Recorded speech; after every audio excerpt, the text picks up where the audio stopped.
Hello mga ka-reels, ngayong araw guys magluluto tayo ng kare-kare. Meron ako dito guys na pata guys. Pina-slice ko na siya pang kare-kare. Ngayon, minarinate ko siya sa salt and pepper.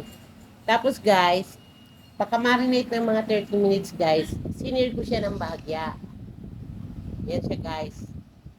Ang purpose ng pagsisir guys, para yung laman niya guys, intact siya kahit pakuluan mo siya ng gusto, hindi siya magkakalasog-lasog guys. Hindi siya maghiwa-hiwalay kahit malambot na.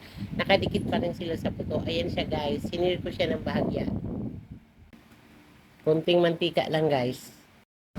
Tapos ko silang masir guys, binawasan ko, sinet aside ko sila. Tapos yung mantika binawasan ko. Nagisa ko doon ng bawang sibuyas para guys sa sauce ng kare-kare. Una kong nilagay guys yung yung sibuyas, bawang, tapos nilagay ko na guys yung mani para medyo maano yung mani sa mantika, magisa-gisa. Saka ko guys nilagay yung aswete. Yung aswete naman guys, yung natural ang ginamit ko, yung buto siya na binuhusan ko ng mainit na tubig. Ayan na siya guys. Hintayin lang natin guys na lumapot siya. Kung tinimpla ko siya ng hindi ganong maalat para lang guys ano yung sabaw kung okay na o kung kulang pa ang mani. Ngayon kulang pa guys, inubos ko na yung sapat. And then nung kumulo-kulo na siya guys, yung sinir kong baboy guys na pata inilagay ko na. Ayan na siya guys. Yan, tapos dinagdagan ko siya ng tubig.